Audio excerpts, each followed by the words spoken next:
Doctor ortho Ayurvedic oil and capsule, अब दर्द भी घुटने टेकेगा। नई दिल्ली में आयोजित सीआईआई वार्षिक बिजनेस समिट 2026 में शामिल हुए सीएम योगी। बिजनेस समिट में मुख्यमंत्री योगी आदित्यनाथ ने कहा, आज यूपी में उद्यमियों और व्यापारियों से कोई गुंडा टैक्स नहीं ले सकता। 2017 से अब तक अपराध और अपराधियों के प्रति हमारी जीरो टॉलरेंस नीति लगातार जारी। धनबाद पहुंचे नेता प्रतिपक्ष बाबूलाल मरांडी ने बिजली पानी के मुद्दे पर हेमंत सोरेन सरकार को घेरा। सीएम के नाम उपायुक्त को सौंपा ज्ञापन, कहा झारखंड में बढ़ रहा है भ्रष्टाचार, खुलेआम गैंगस्टर पुलिस को चुनौती दे रहे हैं। वनाश्रित बच्चों को शिक्षा से जोड़ रही छत्तीसगढ़ सरकार। वन मंत्री केदार कश्यप ने तेंदुपत्ता परिवारों के विद्यार्थियों को दी करोड़ों की छात्रवृत्ति। वन मंत्री ने विद्यार्थियों के उज्जवल भविष्य का दिया संदेश। झारखंड की राजधानी रांची में एसएससी जीडी कांस्टेबल परीक्षा के दौरान हाईटेक नकल रैकेट का पर्दाफाश। मामले में संलिप्त 6 अभ्यर्थियों को पुलिस ने किया गिरफ्तार। सॉल्वर गैंग ने रिमोट एक्सेस के जरिए किया कंप्यूटर को नियंत्रित। सेंटर मैनेजमेंट की मिलीभगत की भी आशंका। सेंटर सुपरिटेंडेंट और सेंटर आईटी हेड के खिलाफ प्राथमिक दर्ज।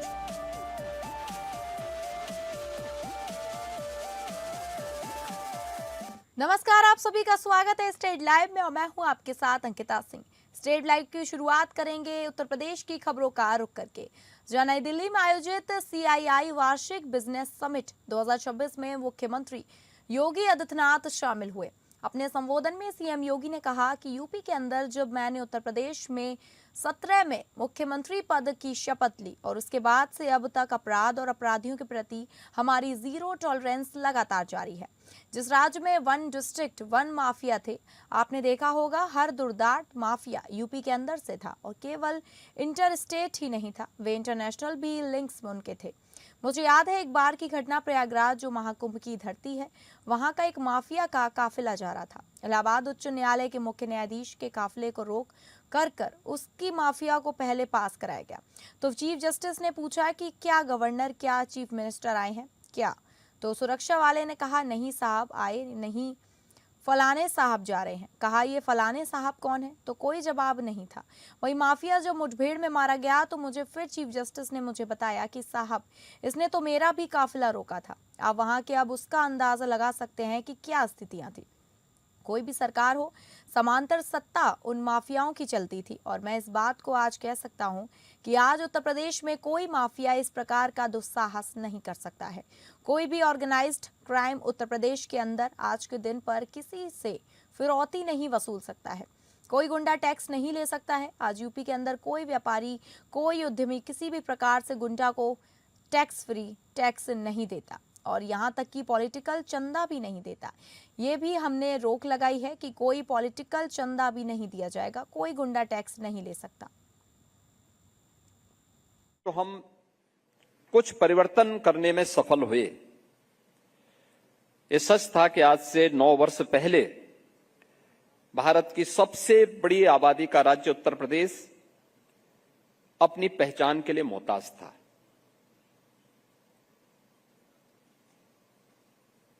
उत्तर प्रदेश के ऊपर स्वयं नाम तो उत्तर था, लेकिन स्वयं उसके ऊपर प्रश्न लगे हुए थे। हर व्यक्ति उसको शक की निगाह से देखता था। हर व्यक्ति उत्तर प्रदेश का नाम सुनते ही वह सामने वाले से जो परिचय दे रहा है उससे 10 कदम दूरी बनाने का प्रयास करता है। उत्तर प्रदेश भाजपा प्रदेश अध्यक्ष पंकज चौधरी ने सोमवार के दिन एक प्रेस कॉन्फ्रेंसिंग कर समाजवादी पार्टी और उसके नेतृत्व पर तीखा हमला बोला। उन्होंने सपा सांसद की ओर से प्रधानमंत्री पर की गई कथित अभद्र टिप्पणी की कड़ी निंदा करते हुए कहा कि इस बयान से समाजवादी पार्टी की मानसिकता सबके सामने आती है। आपको बता दें, हमीरपुर से सपा सांसद अजेंद्र सिंह लोधी ने पीएम मोदी के खिलाफ अमर्यादित भाषा का इस्तेमाल करते हुए उन्हें देश विरोधी करार दिया। पंकज चौधरी ने कहा कि समाजवादी पार्टी के सांसद ने प्रधानमंत्री के खिलाफ जिस प्रकार की अभद्र भाषा का इस्तेमाल किया है उसकी भारतीय जनता पार्टी कड़े शब्दों में निंदा करती है। यह बयान दर्शाता है कि समाजवादी पार्टी बदमाशों और गुंडों की पार्टी बन चुकी है। उन्होंने कहा कि जब जब जनता चुनाव में समाजवादी पार्टी को हार का आईना दिखाती है तब सपा नेता और कार्यकर्ता मर्यादा भूलकर अपशब्दों का सहारा लेने लगते हैं। भाजपा प्रदेश अध्यक्ष ने सपा मुखिया अखिलेश यादव पर भी निशाना साधते हुए कहा कि अगर वह वास्तव में इस बयान से असहमत है तो संबंधित सांसद के खिलाफ तत्काल कार्रवाई करें। उन्होंने कहा यदि अखिलेश यादव अपने सांसद पर कोई कार्रवाई नहीं करते तो यह माना जाएगा कि यह बयान उनके इशारे पर दिया गया है। उन्होंने आगे कहा भाजपा इस पूरे मामले को बेहद गंभीरता से ले रही है और कानूनी कार्रवाई को लेकर पार्टी स्तर पर चर्चा की जाएगी। पंकज चौधरी ने स्पष्ट किया कि प्रधानमंत्री के खिलाफ किसी भी प्रकार की अभद्र टिप्पणी भाजपा कतई बर्दाश्त नहीं करेगी। मोदी जी के बारे में गंदी और घटिया भाषा का इस्तेमाल किया है, उससे साबित हो गया है कि सपा गुंडों और गालीबाजों की पार्टी है।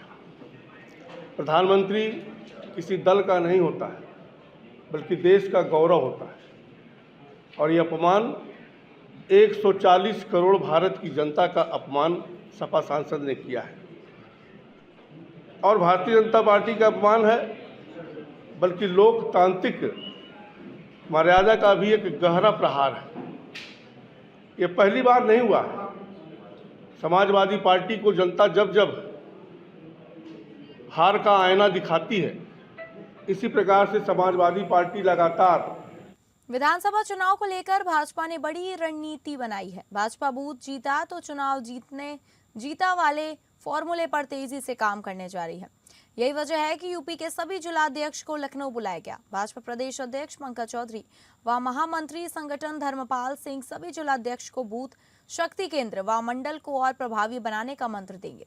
बूथ शक्ति केंद्र व मंडल स्तर पर संगठन को सक्रिय करेंगे। भाजपा ने पहली बार 1918 मंडलों में प्रवासी भेजकर बूथ कमेटियों का सत्यापन करवाया है। 10 मई तक सत्यापन का कार्य पूरा हुआ है। अब बूथ व शक्ति केंद्रों पर सक्रियता बढ़ाई जाएगी।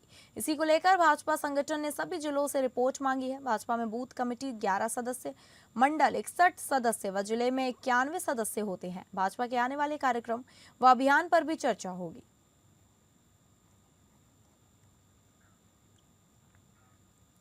उत्तर प्रदेश के उच्च शिक्षा मंत्री योगेंद्र उपाध्याय ने शिक्षा और संस्कारों को लेकर एक नई बहस छेड़ दी है। विपक्ष के आरोपों के बीच मंत्री का कहना है कि अगर बच्चों को उपहार ना मिले तो वह थोड़ी देर रोएगा, लेकिन संस्कार ना मिले तो वह जिंदगी भर रोएगा। राजधानी लखनऊ में प्रेस वार्ता के दौरान मंत्री योगेंद्र उपाध्याय ने चेतावनी देते हुए कहा कि अनजाने में दी जा रही आधुनिक शिक्षा बच्चों में कुसंस्कार भर रही है। उन्होंने नर्सरी की मशहूर राइम जॉनी जॉनी यस पापा और रेन रेन गो अवे पर कड़ा प्रहार किया। उनके मुताबिक इन कविता की लाइनें बच्चों को झूठ बोलना और बड़ों का मजाक उड़ाना सिखाती हैं। उच्च शिक्षा मंत्री ने कहा कि हमारी शिक्षा संस्कार देने वाली होनी चाहिए और अगर जरूरत होगी तो वे इन राइम्स को हटाने के लिए केंद्रीय शिक्षा मंत्री को पत्र लिखेंगे। उन्होंने कहा कि विपक्ष मुद्दा विहीन है, यही वजह है कि वो इस मामले में उन्हें अंग्रेजी विरोधी बता रहा है। पापा और रेन रेन गो अवे, ये ऐसी कविताएं हैं जो हम बचपन से पढ़ते और सुनते आ रहे हैं। हालांकि अब ये सियासी मुद्दा बन गया है। हमारे साथ बात करने के लिए प्रदेश सरकार के उच्च शिक्षा मंत्री योगेंद्र उपाध्याय जी हैं। योगेंद्र जी, जो ये कविताएं हैं बचपन से पढ़ते सुनते आ रहे हैं, आखिर क्या इशू है, क्या है इसमें दिक्कत जिस पर आप आपत्ति जता रहे हैं?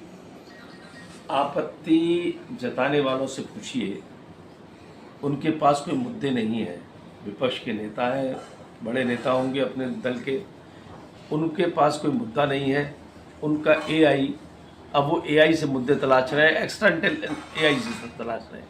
उसी तलाश में शायद ये मुद्दा निकल कर आया है, जबकि मेरा स्पष्ट मानना है और इसको कोई इनकार नहीं कर सकता कि शिक्षा संस्कार युक्त होनी चाहिए। वो संस्कार विहीन ना हो।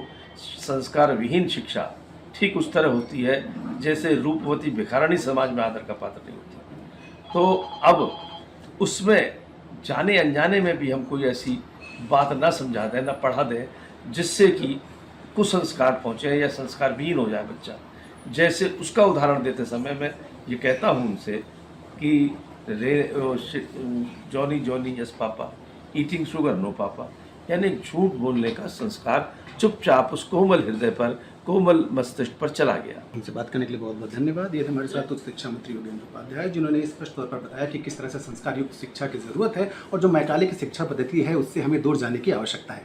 साथ ही साथ उन्होंने पॉलिटिकल जो अपडेट्स हो रही हैं उस पर भी अपनी बात रखी और बताया कि जो मंत्रिमंडल विस्तार है, जो संगठन का विस्तार होने जाना है, वो भारतीय जनता पार्टी की नज़र कहाँ पर है और विपक्ष के तमाम जो दावे थे उसको उन्होंने बेदम करार दिया। Anand Singh, APN news, Lucknow. लीलाएं तो अद्भुत है। वही मैं कह रहा हूँ, कृष्ण को समझना बड़ा मुश्किल है। कृष्ण को समझने के लिए बहुत ज्यादा गहराई में जाना पड़ेगा। सर, तो ये भी तो एक तरह से मतलब जो वहाँ पे जो इंग्लिश का राइटर है वो एक बच्चे की अभिव्यक्ति कर रहा है। बाल मन की तो अभिव्यक्ति है कि भाई मैं खेलना चाहता हूँ कि बारिश आज मत हो। बाल मन की अभिव्यक्ति का है, पिता की अभिव्यक्ति है। नहीं, रेन रेन गो पे तो बच्चा कह रहा है ना सर, वो तो बच्चा कह रहा है कि बारिश आज में जाओ, कल आना मुझे आज खेलना। पहले मैं उस वक्त पे आ जाऊँ जो आपने कहा जॉनी जॉनी यस पापा, ये पिता की वो है। और रेन रेन गोवा में बाल में उसमें दूसरा अर्थ लिया गया, उसमें लिया कोई ऐसी बात न बन सका है जो संस्कृति के विपरीत है। अब बात करेंगे झारखंड की खबरों का रुख करके, जहां खबर झारखंड के धनबाद से है। यहां झारखंड के प्रथम मुख्यमंत्री एवं नेता प्रतिपक्ष बाबूलाल मरांडी ने सोमवार को भाजपा कार्यकर्ताओं के साथ एक रैली का आयोजन किया। उपायुक्त धनबाद को ज्ञापन देने के बाद उन्होंने आरोप लगाया कि धनबाद की जनता बिजली और पानी की समस्या से त्रस्त है। रैली में भाजपा की महिला कार्यकर्ताओं ने सर पर घड़ा लेकर विरोध किया, जिसमें लिखा था पाप का घड़ा भर गया है।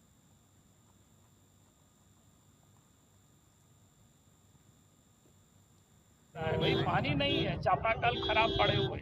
प्रधानमंत्री जी जल जीवन मिशन दम तोड़ रहे हैं भ्रष्टाचार की झारखंड में। कहीं टंकी बना हुआ है तो सप्लाई नहीं है, कहीं पाइप है तो मोटर नहीं है, यानी तरह तरह की। और मोटर है तो कहीं बिजली नहीं है।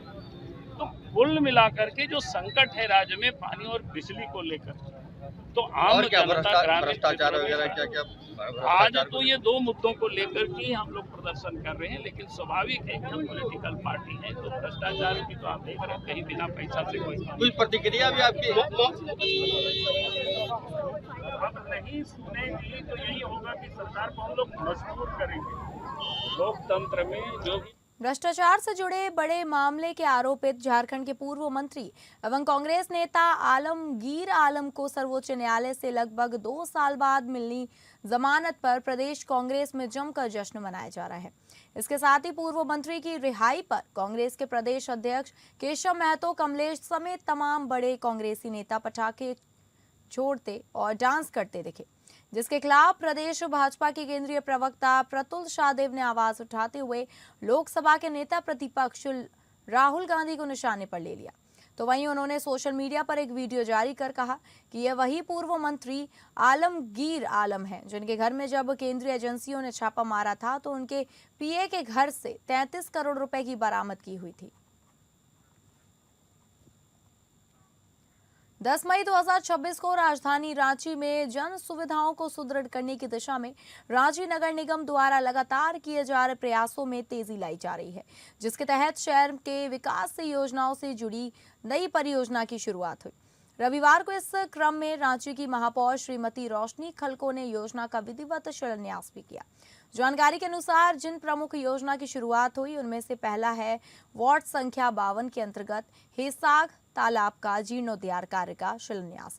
इस संबंध में आयोजित कार्यक्रम के दौरान मुख्य रूप से महापौर रोशनी खलको के साथ उप महापौर नीरज कुमार, वार्ड 52 के वार्ड पार्षद पीटर खोया, सुप्रिया देबो सहित स्थानीय कई गणमान्य नागरिक भी उपस्थित रहे।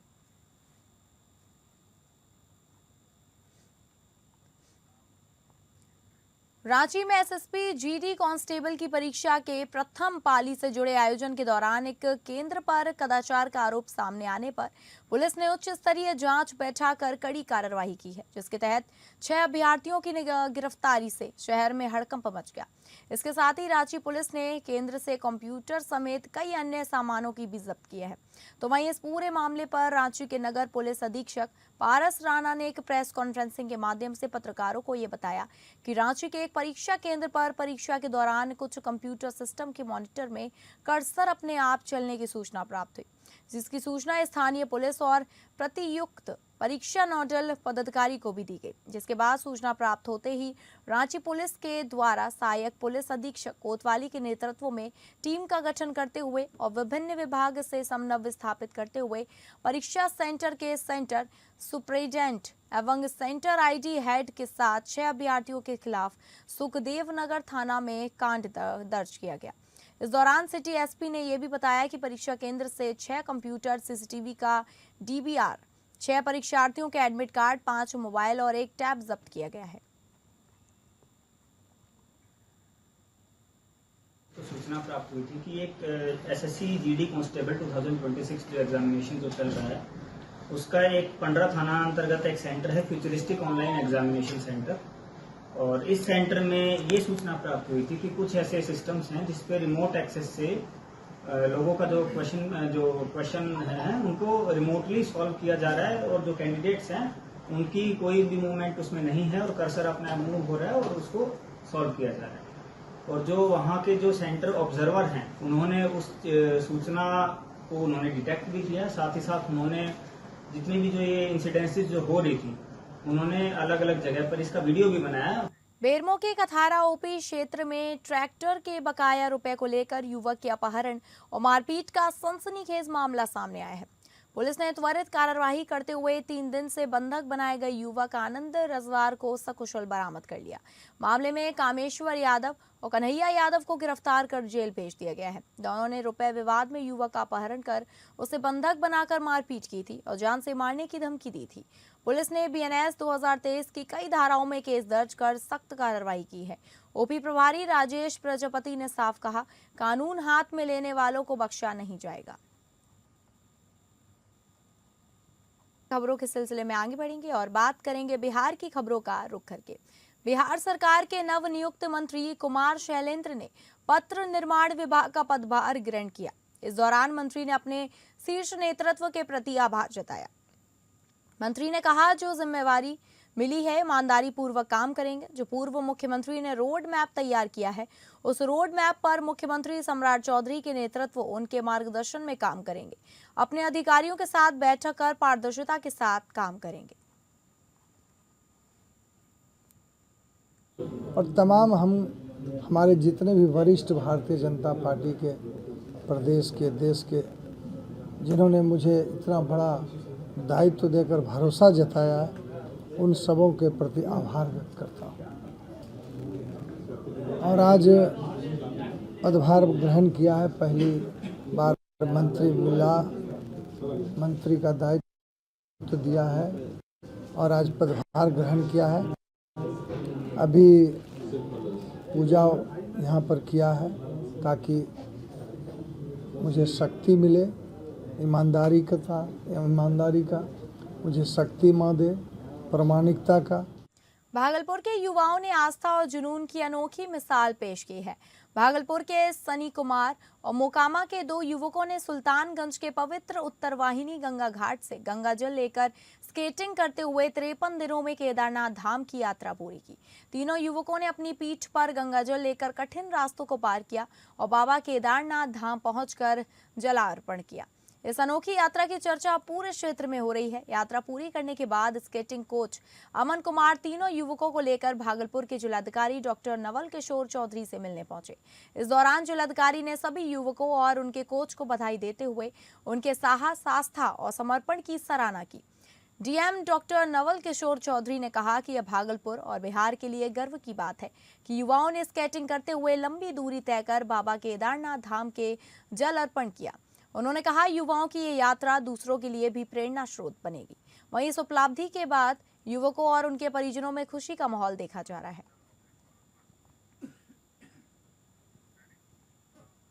अब बात करेंगे छत्तीसगढ़ की खबरों का रुख करके, जहां उप मुख्यमंत्री विजय शर्मा आज कबीरनाथ धाम जिले के प्रसिद्ध भोरवदेव मंदिर पहुंचे, जहां उन्होंने पूजा अर्चना कर प्रदेशवासियों की सुख समृद्धि और शांति की कामना की। वे सोमनाथ अमृत महोत्सव कार्यक्रम के वर्चुअल प्रसारण में शामिल होने भोरमदेव मंदिर परिसर पहुंचे थे। भोरमदेव मंदिर में उप मुख्यमंत्री विजय शर्मा ने विधि विधान से जल अभिषेक कर भगवान का आशीर्वाद लिया। उन्होंने प्रदेश और जिले की खुशहाली, शांति और समृद्धि की कामना की।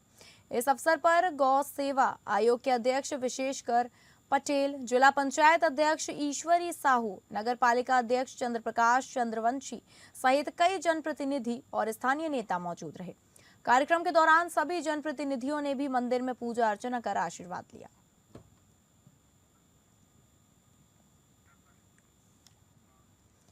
वन मंत्री केदार कश्यप ने नवा रायपुर में आयोजित कार्यक्रम में तेंदुपत्ता संग्राहक परिवारों के 8,631 विद्यार्थियों को 12 करोड़ 26 लाख रुपए से अधिक की छात्रवृत्ति राशि वितरित की। यह राशि छत्तीसगढ़ राज्य लघु वनोपज सहकारी संघ की छात्रवृत्ति योजना के तहत ऑनलाइन माध्यम से दी गई है।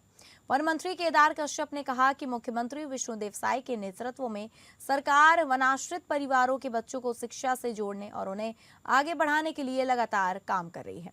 उन्होंने कहा कि छात्रवृत्ति योजनाएं केवल आर्थिक सहायता नहीं बल्कि बच्चों के सपनों को नई दिशा देने का माध्यम भी बन रही है। कार्यक्रम में मेधावी, प्रतिभाशाली, व्यावसायिक और गैर व्यावसायिक शिक्षा श्रेणियों के विद्यार्थियों को लाभान्वित किया गया। इस दौरान तेंदुपत्ता संग्रहण से भारतीय वन सेवा तक का सफर तय करने वाले अजय गुप्ता को भी प्रेरणा स्रोत के रूप में उल्लेखनीय किया गया। बलरामपुर जिले के शंकरगढ़ विकासखंड स्थित सामंत सन्ना डीपाडी में सोमनाथ स्वाभिमान पर्व पर भव्य जिला स्तरीय कार्यक्रम आयोजित किया गया।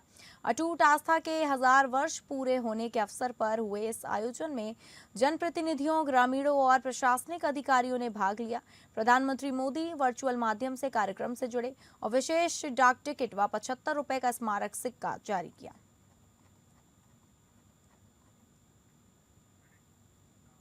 नगरीय प्रशासन एवं विकास विभाग की नई सचिव संगीता आर ने नवा रायपुर स्थित इंद्रावती भवन पहुंचकर विभागीय संचालय एवं और सूडा कार्यालय का निरीक्षण किया। इस दौरान उन्होंने अधिकारियों से 1-to-1 चर्चा कर योजनाओं की प्रगति की जानकारी ली और समयबद्ध एवं पारदर्शी कार्य प्रणाली पर जोर दिया।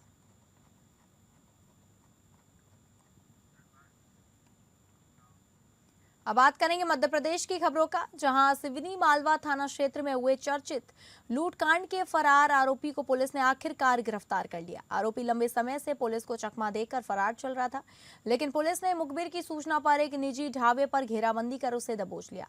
मामले का खुलासा मंगलवार को पुलिस कंट्रोल रूम में आयोजित प्रेस वार्ता के दौरान अतिरिक्त पुलिस अधीक्षक ने किया। पुलिस के अनुसार लूटकांड में शामिल तीसरा आरोपी घटना के बाद से लगातार फरार था। उसकी तलाश के लिए पुलिस और विशेष टीम लगातार संभावित ठिकानों पर दबिश दे रही थी।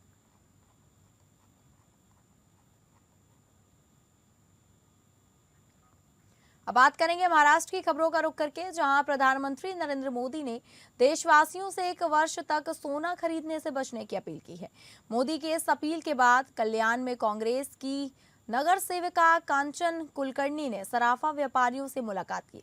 प्रधानमंत्री मोदी ने कार्यक्रम में पेट्रोल डीजल का सीमित उपयोग करने, विदेश यात्रा टालने, खाद्य तेल का कम इस्तेमाल करने और सोना चांदी की खरीदारी से बचने की अपील की थी। हालांकि प्रधानमंत्री की इस अपील का कांग्रेस नगर सेविका कांचन कुलकर्णी ने कड़ा विरोध किया।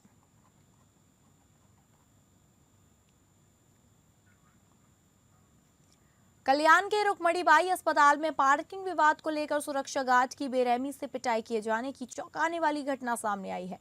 अस्पताल परिसर में कार पार्क करने से मना करने पर एक कार चालक ने सुरक्षा जवान पर हमला कर दिया। यह पूरी घटना सीसीटीवी कैमरे में कैद हो गई है, जिस इलाके में हड़कंप मच गया। मारपीट का शिकार हुआ सुरक्षा जवान का नाम किशोर लोटे बताया जा रहा है। जानकारी के मुताबिक अस्पताल परिसर में कार पार्क नहीं करने की बात सुरक्षा गार्ड किशोर लोटे ने एक कार चालक से कही थी। इसी बात को लेकर दोनों के बीच विवाद शुरू हो गया। देखते ही देखते विवाद इतना बढ़ गया कि कार चालक ने सुरक्षा गार्ड की बेरहमी से पिटाई कर दी।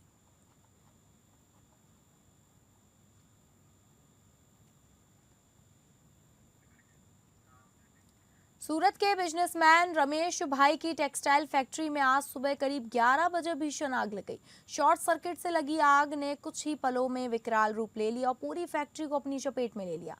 आग इतनी भीषण थी कि आसपास की फैक्ट्रियों पर भी इसका असर पड़ा। आग एक फैक्ट्री से दूसरी फैक्ट्री में फैल गई। आग ने और भी भयानक रूप ले लिया क्योंकि नवापुर में अभी टेम्परेचर 41 से 43 डिग्री है। कई घंटे बीत जाने के बाद भी आग पर पूरी तरह काबू नहीं पाया जा सका। प्रशासन आग बुझाने के लिए जूझ कर रहा है क्योंकि नगर पालिका के पास सिर्फ एक फायर इंजन है।